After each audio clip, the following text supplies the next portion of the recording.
Hi, this is Julianne Price with Life Edit and Design. And today we are talking about rhythm because it's something that's really been on my mind lately because the seasons are really changing. Fall, as I'm recording this, we're deep into fall. It's mid-November, but in the great Northeast where I live, upstate New York, it really feels like we've moved into winter. Like fall is such a short season by temperature, and now it's gotten really cold, and it's really changed up things. And then we just had the changing of the clocks, which is the worst thing ever, and I really hope they get rid of that fast. But the change of the clock and the change of the temperature and the fact that it's dark at 4 o'clock, it's dusk. And it really throws you off. And when you wake up, the sun isn't quite up yet. And I was just feeling really off. And I wonder if you're feeling the same way as you're listening to this. And I thought we'd talk a little bit about rhythm and kind of what you might need, what might get you through this season, what different mindsets, different things we can talk about to help you get through this season and do it gracefully, because I haven't been feeling very graceful right now. So let's talk a little bit about the word rhythm. So rhythm, if you look around for definitions, you get a couple different ones, but one is it's a movement marked by a regulated succession of strong and weak elements or of opposite or different conditions. And I think that really describes the seasons well, doesn't it? So you have this regulation of seasons where things are sometimes it's strong as in the sun is strong and it's warm, and then it's weak as in the sun is weak and it's cold, and you have these different conditions. You have those long days and the short days. And so that contrast is really what makes up the rhythm of going from one to the other. You know, as you're transitioning, how you're moving through, and the rhythm is a full year, right? All four seasons. But there's also the rhythm of the day, when you how much daylight you have versus how much darkness you have, where the temperatures peak and where they go. The day starts out cold, gets warmer, then gets colder. That's all part of this rhythm, this contrast between strong and weak elements. And another definition is the flow of rising and falling sounds in language that's produced by a verse of regular repeated stressed and unstressed syllables. So if you kind of take that into life and say it's the rising and falling of a repeating string of stress and non-stress, right? So your day is full of stress and the seasons are full of stress, but then there's also periods of non-stress. But they go together, right? You need that opposite or different conditions to keep popping up. That is what makes rhythm, and that's what makes life. It can't be all one thing, right? You don't want the sun to be up all the time. You need the sun to go down. You don't want it to be warm all the time. You want a differentiation of temperatures to really signal to your body how to act, how to react. So there's that circadian rhythm of your body, right? Where it's supposed to naturally wake up with the sun and go to bed with the sun. And it's supposed to have its peaks during the day. And it's very, very set, right? We're not even aware of our body clock. And I feel that, for me and for a lot of other people, these seasons have a huge, huge effect on your mood, on your hormones. These are all being affected by the rhythm of the nature and the seasons changing. And what I was feeling really was very stuck because I had been very strong, right? I was in my strong element all summer, working out great, really productive in my business, just productive across the board. I was really crushing it and feeling great. And even at the beginning of the fall, I still had that summer energy coming in. We had a very warm fall, and it was just, I was up and I was doing things and I was feeling good. And then it changed. And the weather change was pretty drastic. We went from, almost a 70-degree day, a couple of them in a row, and then it dropped to the 40s Fahrenheit, which is cold. And we've had frost and we've had snow already. And that drastic change within a 2-week period, and on top of the light or the clock changing, so that the amount of daylight and when you're doing things just changed, and everything got thrown off. And I feel unproductive anymore, right? It's cold. I don't want to get up. I don't want to work out. I don't want to be, busy anymore. I want to cuddle up on the couch and sit under a blanket and read good books and watch movies and just nestle into the season. And I was feeling really broken, right? I was feeling like, wait a second here, I've got this great streak going on, and I can look at all my stats and how, I was looking to get better and better and not have the brakes get slammed on and drop. And I felt like, I needed to do something. I needed to get fixed, right? I needed to push through it. I needed to be hard. And I feel, if you're feeling the same way, I hope that, this is resonating with you because it's such a drastic change that I was blaming myself and I was feeling really bad. And I wanted to record this episode really to say, it's rhythm. We've all learned to live, and I've struggled with this word, rhythmically against the rhythm, I guess, without rhythm.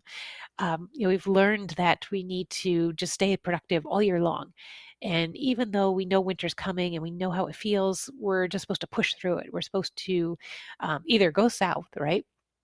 And go where it's warm. If you have the leisure to get up now that you're working remotely, can you leave the area and go someplace warm? Or you're supposed to just push through it. You're supposed to power through, be strong, find a way to work out and just keep going and not embrace this rhythm. Like the fact that we're not supposed to embrace the rhythm, it makes you feel like you're broken and you need to fix yourself and you need to find a way to get through those workouts and you need to go get your accountability buddy and you need to set New Year's resolutions and all this stuff because you're not being productive.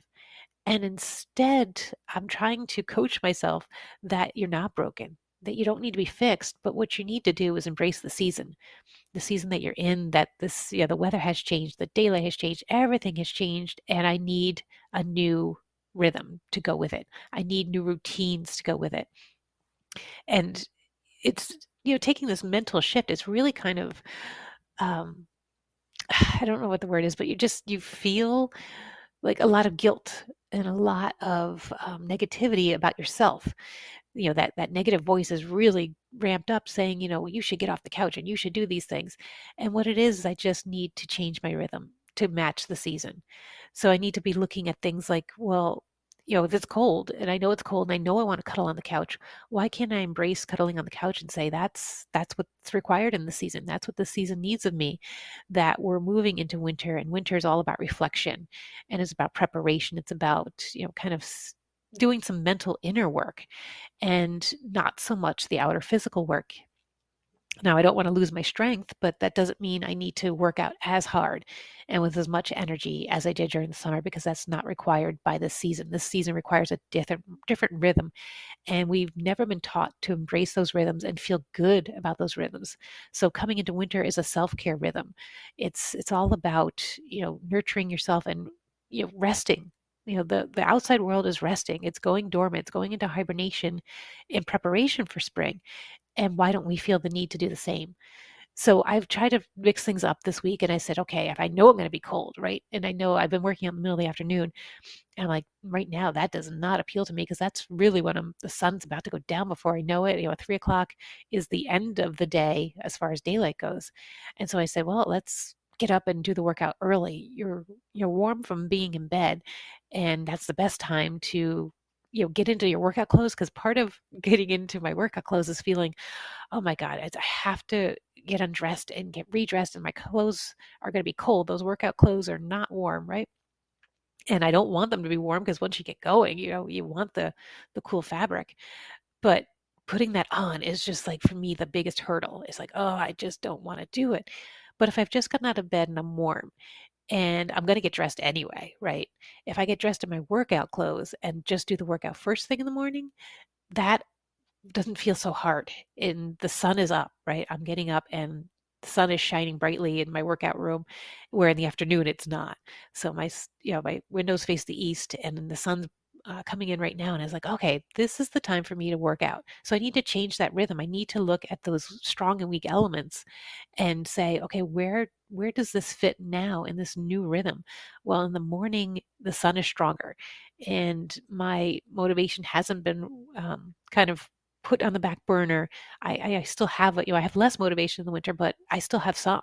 So in the morning, why don't I capitalize on that and get up and do my workout in the morning? And I don't work out as hard, but that's okay. That's what the season calls for, is a little bit less. I don't want to move backwards, but I don't need to really build strength. What I need to do is maintain where I was at and keep that going. And then in the summer, I can go back, or even the spring, get back to building stronger and ramping up my workouts. But for now, it's maintenance mode, right? It's relax a little bit, work out a little less often and a little less hard, but still keep going. Don't lose steam, but don't feel like you need to power through. So that's a new rhythm I'm trying, is that morning workout and even the morning shower, so that, I finish my workout, I go right into the shower, and then I get dressed, and it's okay. Like that, the hardest part of my day is now over, right? And I do my work in the morning, and I've moved my office upstairs to where the sun is streaming in. So now I have, again, kind of embracing that new season of getting some sunlight in. So these are all changes I had to make. So rather than feeling broken, I really had to look at it and say, well, what do I need to do? What's this new rhythm for this season? How do I need to adapt myself to come up with what works best for me in this season?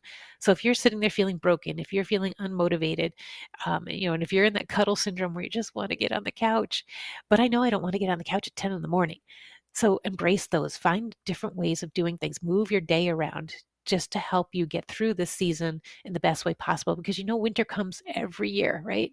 It's going to keep on coming. So why not, instead of being, beating yourself up, embrace it and say, well, what's the perfect rhythm for now? And having that routine is very comforting. So you just need to realize that yes, you could still have routines. You just need a winter routine, and write it down. I use Notion, and if you're using that too, write down your winter routine or even your plan or whatever you're using. Write down different things, try different things, move things around in your day. What works best here? I find I don't need to eat as much. I'm really not that hungry because I'm starting my day off differently now. And my day doesn't start off down in the kitchen. It starts off upstairs in an office and in my workout room. So it's completely different. And I don't need to eat the same way. And I don't know, I'm embracing all these changes, and I'm writing them down, and I'm making notes to say, this is what's working. This is what feels hard. And if it feels hard, that's not what I'm going to do. That's not what the season calls for. The season calls for self-care. It's starting to call for reflection and really tuning into my inner self. And I don't need to be so hard on myself. And I hope this is giving you a little permission to try different things. Try moving your shower from a different time of day, move your workouts from a different time of day, change your eating patterns up, change what you're eating, change when you kind of wind down for the day. You might have wound down before between 8 and 9 o'clock at night. And now the sun's going down at 4, maybe 5 or 6 is the time for you to wind down. Try things out, learn what's right for you, and don't go through this season beating yourself up, because that's just silly. Nature has a season, nature's resting. Why don't we feel the need that we can rest? Why are we so disconnected from nature? So I want to kind of give you this message of, you're not broken. You don't need to be fixed. You just need to get back into harmony with nature, harmony with these rhythms that are around you, and that it requires a new rhythm. And just remember that, the sun's going to come up again. Spring is going to come again. It's going to come back to that season. So instead of trying to bring your summer energy into winter, why not bring your winter energy into winter and relax? Just do your self-care, find what works for you, mix things up. And I hope that, you're starting to feel a little bit what I'm feeling, which is that relief. Like, I can make this season work. I just need to work differently. I don't need to pick up and move to Florida and get nice and warm. I can work here and just find a way to embrace it, find a way what works for me, and test things out. You're not going to get it right the first time, and that's okay. Nobody gets it right the first time, right? Isn't that the point? To be experimenting and to make your life an adventure. We talk about life being a journey, but nobody actually pays attention to the fact that they're in the journey. You're already here. So this is your fall into winter transition. This is a different journey. How are you going to have fun with it? How are you going to play with it? How are you going to make it light and enjoy it? Because the holidays are coming, and that's got its own stresses and its own different rhythm, right? But if you could start with the self-care rhythm before some of the holidays ramp up and really make you crazy, kind of relax. Find what works for your self-care. Find out what works for your health. Find out what works out for your mind, kind of what gets you the best motivation. Play with that. And then as you move into the holidays, maybe you'll enjoy them a bit more, and you won't be quite so stressed because you'll have some other things kind of nipped in the bud and into a new routine and a new rhythm that works for you. So I hope this episode was kind of uplifting for you and gives you that freedom, that permission. Try things out and embrace this new rhythm. Relax, slow down, change things up, and be in winter and be okay with it. All right, I will talk to you next time.